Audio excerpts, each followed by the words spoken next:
اللہ تعالیٰ نے قرآن مجید میں ارشاد فرمایا کہ الأخلاء یومئذ بعضهم لبعض عدو إلا المتقین۔ فرمایا بڑے گہرے دوست بھی قیامت والے دن دشمن بن جائیں گے سوائے ان کے جو پرہیزگار ہوں گے۔ پرہیزگار لوگوں کی دوستیاں قیامت والے دن بھی قائم رہیں گی، باقی جو گہرے ترین دوست ہوں گے وہ قیامت والے دن دشمن بن جائیں گے۔ الا المتقین، سوائے پرہیزگاروں کے۔ دنیا میں آپ کو کوئی شخص ایسا نہیں ملے گا جس کا کوئی دوست نہ ہو، اور وہ لوگ بھی بڑی کثرت سے ملیں گے جو دوستوں کا شکوہ بہت کرتے ہیں۔ دوستیاں لگانا، دوست بنانا، تعلقات استوار کرنا یہ منع نہیں، شرط یہ ہے کہ دوستی اللہ تعالیٰ کی رضا کے لیے لگائی جائے۔ ہمارے ہاں جتنی تیزی کے ساتھ دوستیاں لگتی ہیں اس سے زیادہ تیزی کے ساتھ دوستیاں ٹوٹ جاتی ہیں۔ اس کی سب سے بنیادی اور اہم وجہ یہ ہوتی ہے کہ ہمارے ہاں دوستیوں کا جو معیار ہوتا ہے وہ دنیاوی لالچ ہوتا ہے۔ ہم اپنے مخصوص مفادات کی خاطر دوستی لگاتے ہیں، اور جب تک ہمارا وہ مفاد پورا ہوتا ہے تب تک تو ہم اس دوستی کو قائم رکھتے ہیں، اور جہاں ہم محسوس کرتے ہیں کہ اب یہ مفاد پورا نہیں ہو رہا وہاں ہم شکوہ، شکایتیں، اعتراضات شروع کر دیتے ہیں، اور اس کا نتیجہ یہ نکلتا ہے کہ بڑی محبت سے شروع ہونے والی دوستی بھی بڑی تیزی سے ٹوٹ جاتی۔ تو میرے بھائیوں یاد رکھیے گا کہ دوستی اور تعلق قائم رکھنے کے لیے سب سے اہم اور سب سے بنیادی ضرورت یہ ہے کہ دوستی محض اللہ کی رضا کے لیے لگائی جائے۔ اللہ کے پیارے حبیب صلی اللہ تعالیٰ علیہ وسلم بیان فرماتے ہیں، حضور فرماتے ہیں قیامت والے دن اللہ کی بارگاہ سے یہ اعلان ہوگا کہ کہاں ہیں وہ لوگ جو میری رضا کے لیے آپس میں محبت کیا کرتے تھے۔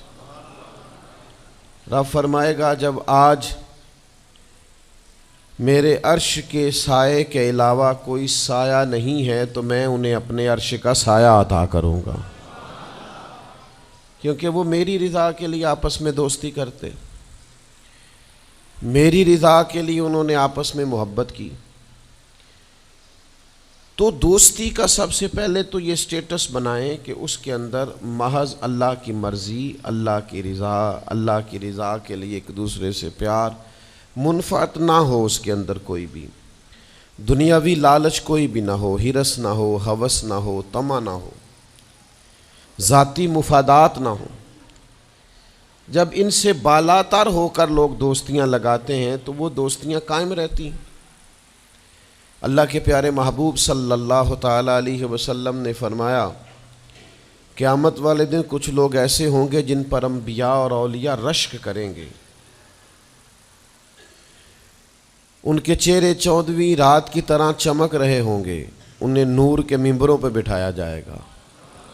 یا رسول اللہ اتنی فضیلت ان لوگوں کو حاصل ہے، یہ کون لوگ ہیں؟ تو حضور فرماتے ہیں یہ وہ لوگ تھے جو جس سے بھی دوستی لگاتے تھے، پیار کرتے تھے، محض اللہ کی رضا کے لیے کرتے۔ تو اللہ تعالیٰ صبح قیامت انہیں اعزازات سے نوازے گا، شرف سے نوازے گا، فضیلت سے نوازے گا۔ دوسری بات یہ ہے کہ دوستی کب قائم رہتی ہے؟ دوستی تب قائم رہتی ہے جب ہم دوستوں سے زیادہ امیدیں نہ لگائیں، انسانوں کو انسان ہی سمجھیں، ان سے بہت لمبی اور وسیع امیدیں لگا لینا اور بڑے وسیع مطالبات کرنا اور بڑی لمبی چوڑے تقاضے دوستوں سے کرنا۔ میں اکثر دوستوں کی خدمت میں یہ گزارش کیا کرتا ہوں کہ اپنے دوستوں سے کوئی مطالبہ کر کے انہیں آزمائش میں نہ ڈالو۔ تم نے اپنے ہی دوست کو لا کر پل صراط پہ کھڑا کر دیا ہے، بیچارہ اس طرف جائے کہ اس طرف جائے۔ ان سے کوئی ایسا مطالبہ کرنا جو ان کی پہنچ سے باہر ہو، ان کی حیثیت سے بڑھ کر ہو، ان کی طاقت سے زیادہ ہو تو اس کا مطلب یہ ہے کہ آپ نے اپنی دوستی کو خود آزمائش میں ڈال دیا ہے۔ آپ اتنے لمبے چوڑے تقاضے نہ کریں، آپ محدود سا لوگوں کے ساتھ تعلق بنائیں۔ وہ جی میں اس کے اتنا کام آیا ہوں تو اب اس کو اس سے ڈبل آنا چاہیے، تو آپ نے دوستی کی نہیں، آپ نے تو تجارت کی۔ اگر آپ کی محبت ہوتی تو پھر تو آپ کا انداز اور ہوتا، جب تیرا حکم ملا ترک محبت کر دی، دل مگر اس قدر تڑپا کہ قیامت کر دی۔ تو یاد رکھیے گا کہ آپ حکم جب آ گیا، جب آپ محسوس کریں تو اس وقت پھر آپ اس چیز کو سمجھ جائیں۔ تو دوستیوں کو کبھی بھی آپ کٹہرے میں کھڑا نہ کریں، تعلقات کو کبھی بھی آزمائش کی بھیٹ نہ چڑھائیں، اس طرح کا ماحول نہ بنائیں جس میں آزمائش پیدا ہو، جس میں تکلیف بڑھ جائے، جس میں کرب کا احساس سامنے والے کو ستائے۔ کوشش کریں گنجائش رہے ماحول کے اندر، آسانی رہے، وسعت رہے۔ تیسری بات یہ ہے کہ اگر آپ محسوس کرتے ہیں کہ دوستی کو چلانا ہے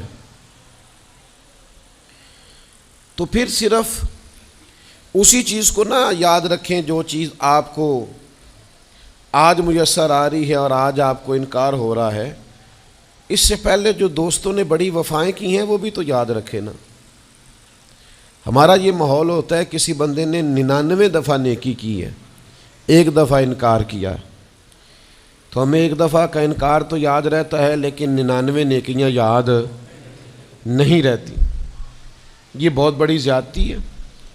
آپ کو اگر اتنی لمبی چوڑی اس کی نیکیاں فراموش کرنے میں 1 منٹ نہیں لگا تو پھر آپ نے دوستی کس مقصد کے لیے لگائی تھی؟ آپ اس کو سمجھیں، اس کو آپ محسوس کریں۔ تو میں نے یہ دیکھا ہے زندگی میں کہ لوگ چاہتے ہیں کہ روز ان کا مطالبہ پورا کیا جائے، روز ان کا مطالبہ پورا۔ ہمارے ایک دوست تھے، بزرگ تھے، تو وہ سلسلہ طریقت کو چلاتے تھے، خانقاہ نظام کو، نظم کو لے کے چلنا مشکل ہوتا ہے۔ تو ان کے ایک مرید نے شکوہ کیا، اس نے کہا کہ حضرت پہلے آپ بڑا وقت دیتے تھے، اب آپ ٹائم نہیں دیتے۔ تو فرمانے لگے پہلے میرے بچے 1-2 تھے، اب درجنوں میں ہو گئے، اب وقت بٹ کے ملے گا نا۔ والد پہلے ایک پر توجہ دیتا ہے، بچے 4 ہو جائیں تو ٹائم تقسیم، بات کی سمجھ آ رہی ہے؟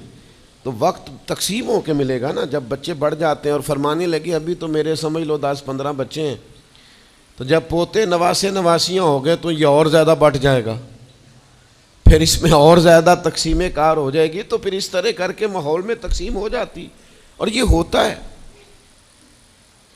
یہ ایک صورت ہے۔ آپ دیکھیے نا، کبھی ایسا بھی ٹائم تھا حجر اسود پر کہ اس کو ہاتھ لگا کے آپ چوم لیتے تھے، اور ڈھیروں وقت صحابہ اس پر چہرے رکھ کے رویا کرتے تھے۔ پھر ایسا وقت آیا کہ چھڑی لگا لو بھائی، چھڑی لگا کے پیچھے ہٹ جاؤ، اور اب ایسا ٹائم ہے کہ آپ دور سے استلام کر لیں۔ اب اگر آپ کہیں کہ مسلمان دیکھو جی حجر اسود کو تو ہاتھ لگانے کا موقع ہی نہیں مل رہا، تو بھئی نبی پاک نے تو فرمایا میں قیامت والے دن کثرت امت پر فخر کروں گا کہ میری امت زیادہ ہے۔ تو یہ تو تعداد کا بڑھنا، یہ تو کثرت کا ہونا، یہ تو باعث ناز اس کو سرکار نے کہا۔ اب آپ دائروں میں محدود کرنا چاہتے ہیں، آپ اس طرح کا ماحول بنانا چاہتے ہیں کہ کوئی شخص مقید ہو جائے، وہ اس دائرے سے باہر نہ نکلے، تو یہ تو بات درست نہیں ہے۔ تو کوشش کرنے کا مقام یہ ہے کہ آپ دوسروں کے لیے بھی گنجائش پیدا کریں، دوسروں کے لیے بھی آسانی کرنے کی کوشش کریں، پھر تعلق برقرار۔ اور پھر آپ پچھلی نیکیاں بھی تھوڑی یاد رکھیں کہ اس سے پہلے اس نے بڑی نیکی کی، بڑی محبت کی، تو پچھلی نیکیاں بھی دوستوں کی یاد رکھیں۔ صحیح بخاری سے ایک حوالہ عرض کرتا ہوں، نبی پاک صلی اللہ تعالیٰ علیہ وسلم کا نا ایک راز لیک ہو گیا۔ حضور مکہ مکرمہ پر حملہ کرنا چاہتے تھے، تو ایک خط لکھ کے دیا گیا ایک عورت کو کہ جا کے پہلے سے آگاہ کر دو مکے والوں کو کہ تم پر حملہ ہونے والا ہے۔ اس عورت نے وہ خط اپنے بالوں میں چھپایا اور وہ نکل گئی۔ اللہ تعالیٰ نے محبوب پاک کو اطلاع دی، حضور علیہ الصلاۃ والسلام نے حضرت مولا علی کو 2 صحابہ کے ساتھ بھیجا، فرمایا مقام خاک پر تمہیں ایک بی بی ملے گی، اس کے پاس سے خط ہے جو کفار کی طرف جا رہا ہے، اسے گرفتار کرو، وہ خط لے لو اور واپس آ جاؤ۔ حضرت مولا علی شیر خدا رضی اللہ تعالیٰ عنہ وہاں پہنچ گئے، اس خاتون کو گرفتار کر لیا، اس کو کہا وہ خط دے، وہ کہنے لگی میرے پاس تو نہیں ہے، کوئی خط نہیں۔ تو حضرت علی فرمانے لگے چونکہ میرے نبی نے کہا ہے تو خط تیرے پاس ہی ہے۔ ساڈے نبی دی زبان ساڈے واسطے قرآن، وہ زبان جس کو سب کن کی کنجی کہیں، اس کی نافذ حکومت پہ لاکھوں خط تیرے پاس ہے۔ آپ نے تلوار نکال لی، فرمایا نکالتی ہے کہ نہیں؟ اس نے بال کھولے، خط نکال دیا۔ وہ خط جب کھولا تو خط لکھا تھا حضرت حاتم بن نبی بلتا رضی اللہ تعالیٰ عنہ، بدری صحابی ہیں۔ وہ خط لے کے آ گئے، نبی پاک کی بارگاہ میں پیش کیا۔ حضور نے خط کھولا، حضرت عمر کہنے لگے مجھے اجازت دے میں اس کی گردن کاٹوں، اس نے ہمارا راز فاش کیا ہے۔ کتنی بڑی بات ہے۔ قرآن مجید کی سورہ ممتحنہ اس وقت نازل ہوئی تھی جب یہ واقعہ ہوا تھا۔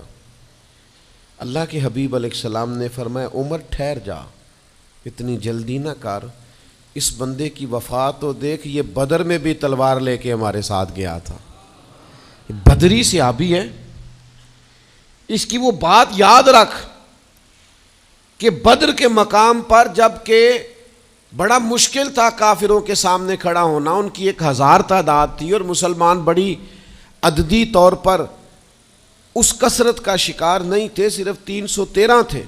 اس موقع پر ان کے ساتھ کھڑا ہونا کوئی آسان نہیں تھا، لیکن یہ پھر بھی ہمارے ساتھ گئے تھے۔ تو حضرت عمر رضی اللہ تعالیٰ عنہ جب چپ کر گئے تو اللہ نے قرآن نازل کیا، کہا اے ایمان والو یہودیوں اور عیسائیوں کو اپنا دوست نہ بتاؤ۔ تو حضور فرمانے لگے دیکھ لو عمر، اللہ نے اسے مومن کہہ کے پکارا ہے، اللہ نے بھی اسے۔ اب نبی کریم نے فرمایا بتاؤ یہ تم نے کیا کیا؟ تو عرض کی یا رسول اللہ صلی اللہ علیہ وسلم آپ میرا ظاہر باطن جانتے ہیں، جتنے بھی یہاں سے لوگ ہجرت کر کے مکے سے آئے ہیں نا، ان کا کوئی نہ کوئی رشتہ دار مکے میں ہے جو ان کے رشتہ داروں کا، بال بچوں کا، گھر والوں کا دھیان رکھتا، میرا وہاں کوئی بھی نہیں۔ اور مجھے پتا تھا آپ نے حملے کا ارادہ کر لیا ہے تو انشاءاللہ کامیابی اللہ نے مسلمانوں کو ہی دینی ہے، وہ کر کچھ نہیں سکتے۔ میں ان پر ایک احسان کرنا چاہتا تھا تاکہ وہ میرے بچوں کا اور میرے پیچھے گھر والوں کا تھوڑا خیال رکھیں، اتنی سی میری خواہش تھی۔ میرے نبی کریم نے ان کا عذر قبول کر لیا، فرمایا ٹھیک ہے آپ جو کہہ رہے ہیں بات ایسے ہی ہے، آپ کو اسلام کو نقصان نہیں پہنچانا چاہتے، آپ یہ چاہتے تھے کہ کوئی ایک نیکی ان پہ کر دی جائے تاکہ وہ آپ کے، تو اتنی بڑی بظاہر بات تھی لیکن حضور نے قبول کر لی۔ معنی کیا ہے کہ دوستوں کی پچھلی نیکیاں بھی یاد رکھنی چاہیے، ان کی پچھلی بھی خوبیوں اور پچھلے بھی معاملات کو تھوڑا یاد رکھنا چاہیے۔ ہم کیا کرتے ہیں؟ ہم کہتے ہیں جی اب وہ یہ نہیں کر رہا، بھئی تب کر رہا تھا نا، تو تب کی یاد کر لو، تب کی یاد رکھ لو، اس وقت کی آپ خیال کر لیں۔ ہم کیا کرتے ہیں؟ ہم 99 دفعہ کسی نے نیکی کی ہے تو ہم کہتے ہیں 100/100 چاہیے، آج بھی یہ کرے گا تو پھر تو قابل قبول ہے۔ تو اس سے کیا ہوتا ہے؟ اس سے تکلف پیدا ہوتا ہے، ایک آدمی روز کیسے نیکی کر سکتا ہے؟ چوتھی بات یہ ہے اگر ہم چاہتے ہیں دوستیاں نبھیں تو اسلام کا ایک حسن ہے کہ اسلام دین اعتدال ہے۔ اسلام کہتا ہے چلو ہی ذرا معتدل ہو کے، پہلے ہی ذرا تھوڑا سا احتیاط سے چلو۔ ہم جب کسی بندے کے اوپر فدا ہوتے ہیں تو پھر پورے ہی فدا ہوتے ہیں، پھر تو جناب یہ بھی تیرا ہے، یہ بھی تیرا ہے، یہ بھی تیرا ہے، اور پھر جب بعد میں لڑائی ہوتی ہے تو چائے کی پیالیوں کا بھی حساب کرتے ہیں کہ وہ جو وہاں جاتے ہوئے چائے پی تھی نا اس کے پیسے بھی میں نے دیے تھے، لہذا وہ بھی میرے بنتے ہیں، واپس کر۔ کورے ورک کتاب نہیں ہوندے، پتھر دل گلاب نہیں ہوندے، اور سجنا پہلوں ہی سوچ کے لائیں پھر یاراں نال حساب نہیں ہوندے۔ آپ سوچ سمجھ کے دوستی لگائیں، تعلقات کو سوچ سمجھ کے لے کے آگے چلیں۔ نبی پاک صلی اللہ علیہ وسلم نے فرمایا وقفے سے ملا کرو محبت بڑھتی ہے، تھوڑا نا وقفے سے ملا کرو، اس سے محبت بڑھے گی۔ یہ جو بہت وارفتگی ہے نا، بہت وارفتگی ہے، بہت جوش ہے، تو اس کا نتیجہ یہ نکلتا ہے کہ جتنی زور سے گیند دیوار سے لگتی ہے پھر اتنی زور سے ہی گیند واپس آتی ہے، اس کے نتائج ٹھیک نہیں نکلتے۔ تو عرض یہ کرنا چاہتا ہوں کہ اعتدال میں رہیں، معتدل رہیں، آپ اس حد سے تجاوز ہی نہ کریں۔ میرے پاس یہاں ایک دوست آئے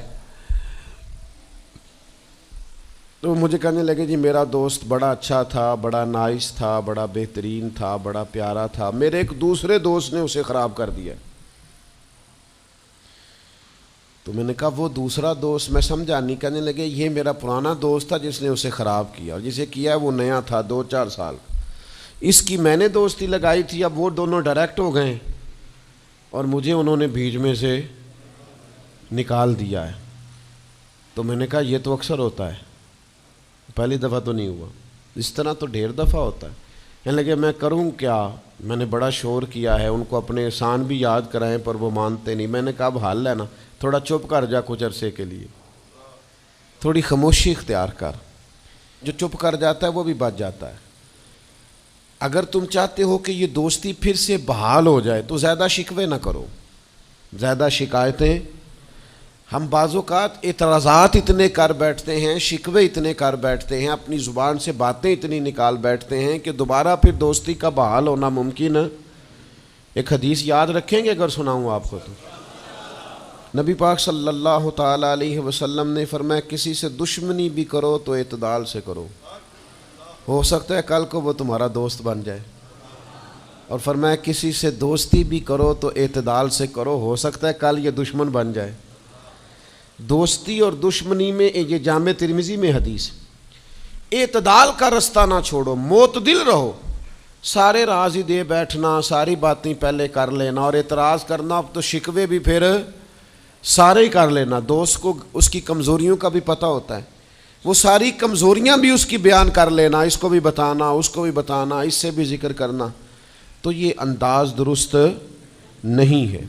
آپ معتدل انداز میں دوستی لگائیں, اعتدال کے ساتھ چلیں, شکوے زیادہ نہ کریں, اعتراض زیادہ نہ کریں. وہ بے وفا ہی صحیح پھر بھی یار اپنا, چلو اس میں کمی ہے, وہ اس میں بے وفائی ہے, پر سجن تو اپنا ہے نا. تو دوستی ہماری ہے اس کے ساتھ, اس کی کمزوریوں کو چھپائیں. آپ اس معاملے پر تھوڑا سا اپنے ظرف کو کشادہ کریں, آپ تھوڑی وسعت پیدا کریں. ہم سمجھتے نہیں چیزوں کو, ہم غور نہیں کرتے, اس خاص انداز میں چیزوں کو نہیں لیتے جس انداز میں چیزوں کو لینا چاہیے. ہماری ذاتی کمزوریاں ہوتی ہیں اور ہم ان کمزوریوں کا دوسروں پہ ڈال دیتے ہیں, کہتے ہیں وہ بے وفا نکل آیا. بھئی آپ بھی حد سے زیادہ فریفتہ تھے, اب آپ ہی حد سے زیادہ اعتراض کر رہے ہیں. حضور نے فرمایا جس کی تعریف کر لو پھر دوبارہ اس پر کبھی تنقید کر جو بیٹھے ہیں, تعریف تو ختم ہو گئی بات. پھر تھوڑی چشم پوشی کرو, انسانوں میں کمیاں بھی ہوتی ہیں. تو دوستی کو صحیح طور پر آگے لے جانے کے لیے چھٹا سبق یہ ہے کہ تھوڑی سی نا عادت عیب پوشی کی بھی بنائیں. تھوڑا پردہ پوشی کا مزاج ہو تو پھر بھی ذرا دوستی آگے. سمجھ آ رہی ہے بات کی؟ تھوڑی سی نا نظر عیب پوشی والی بھی. کچھ لوگوں کی تنقید کی آنکھیں اتنی زیادہ کھلی ہوتی ہیں کہ وہ بیچارے کسی جگہ بھی تعلق نہیں رکھ سکتے.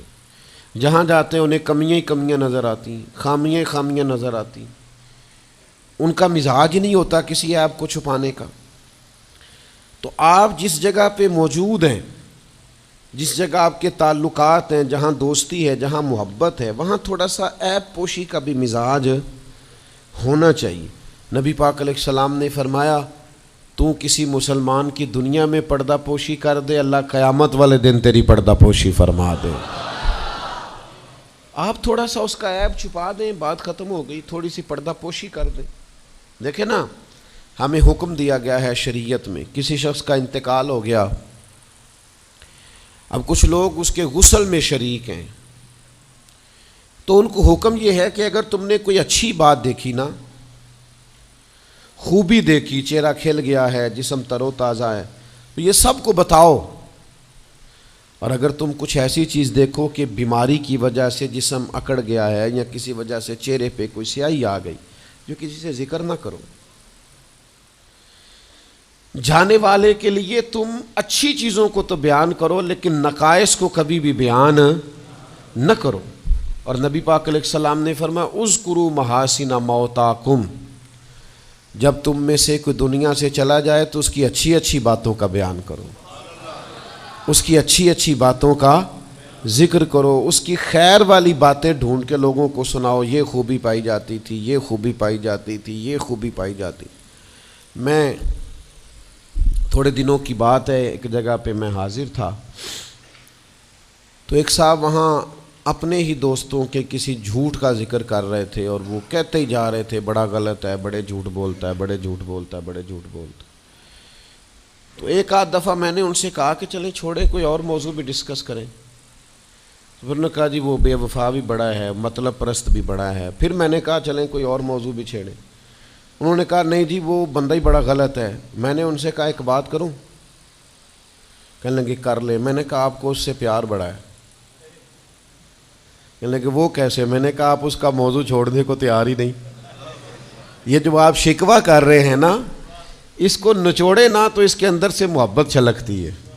آپ اس کا موضوع چھوڑنے کو تیار، یہ جو ہر بات پہ اب کبھی آپ کہتے ہیں جھوٹا بڑا ہے، کبھی کہتے ہیں بدعہد بڑا ہے، کبھی آپ کہتے ہیں وہ مطلب پرست بڑا ہے، تو 3-4 دفعہ آپ سے کہا ہے موضوع بدل دیں تو نہیں نہ بدل رہے۔ اس کا مطلب یہ ہے کہ آپ کو اس شخص سے محبت۔ تو یہ جو آپ شکوے کر رہے ہیں نا بار بار، اسے بھی نچوڑیں تو اس کے اندر سے محبت چھلک رہی ہے۔ وہ جو باپ بار بار کہتا ہے نا فلانا منڈا میرا بڑا نافرمان ہے، تو اصل میں والد کو پیار ہوتا ہے۔ وہ بار بار جو اس کا ذکر کرتا ہے، بار بار لوگوں کے سامنے، اچھا بچہ کہہ رہا ہوتا ہے مجھے بدنام کر رہے ہیں، یہ دیکھیں جی بار بار ہر جگہ سے یہ میری شکایتیں کرتے ہیں۔ تو اصل بات کیا ہوتی ہے؟ اصل بات یہ ہوتی ہے کہ اس بندے کو اس سے محبت بہت زیادہ ہے، وہ چاہتا ہے اس پیار کے سبب سے، اس محبت کی وجہ سے کہ وہ بار بار اس کا ذکر کرے، بار بار اس کا تذکرہ کرے، تو تھوڑی عیب پوشی کا مزاج بنائیں، تھوڑا درگزر کی طبیعت بنائیں، تھوڑا ماحول کے اندر اس طرح کا مزاج لے کے آئے۔ ہم دوستوں سے میں اکثر ایک بات کرتا ہوں، ہم نہ صرف خامیاں یاد رکھتے ہیں، خوبیوں کا ذکر نہیں کرتے۔ اس کا نتیجہ یہ نکلتا ہے کہ ہماری دوستیاں تیزی سے ختم ہوتی ہیں، تعلقات زیادہ دیر پا ہوتے نہیں، چلتے نہیں۔ ہمیں کرنا یہ ہے کہ ہمیں اللہ کی رضا کے لیے دوستی کرنی، اللہ کی رضا کے لیے لوگوں سے پیار کرنا، اللہ کی رضا کے لیے اللہ کے بندوں کی باتیں سننی، اللہ کی مخلوق سمجھ کے لوگوں کی خوبیاں دیکھنی، اللہ کے بندے سمجھ کے ان کے اندر پائی جانے والی باتوں کو ہم نے اخذ کرنا۔ اگر ہم تعلقات میں لالچ لائیں گے، ذاتیات لائیں گے، زیادہ امیدیں لگائیں گے، اس کا نتیجہ ٹھیک۔ ایک بزرگ غریب تھے پھر امیر ہو گئے، تو کسی نے ان کو مبارک دی کہ بڑی بات ہے آپ کو اللہ نے بڑے پیسے دیے ہیں، تو فرمانے لگے یار پہلے جو یار تھا وہ میرا دوست تھا، اب تو ڈھیر سارے لوگ میری جیب کے دوست ہیں، اب تو جیب کا رشتہ ہو گیا ہے لوگوں کا، ڈھیر سارے لوگوں کا۔ تو دوستیوں میں اخلاص لائیں، خلوص لائیں، ساری زندگی یہ طے کریں کہ میں نے دوست کے کام آنا ہے، پر میں نے دوست کو کام کہنا نہیں، میں نے اس کی خدمت کرنی ہے لیکن کبھی اسے اپنی خدمت کے لیے مجبور، جس حد تک ہو سکے اس کی مدد کرنی ہے لیکن کبھی اسے اس تکلیف میں ڈالنا، یہ مزاج پیدا کریں۔ آپ کو اس دوستی میں روحانیت محسوس ہوگی، اس تعلق کے اندر آپ کو ٹھنڈک محسوس ہوگی، لیکن جب شائبہ ایک نقطے کا بھی ذاتی لالچ کا آ جائے گا نا، پھر اس میں ٹھنڈک نہیں رہے گی، اس میں وہ خوبی نہیں رہے گی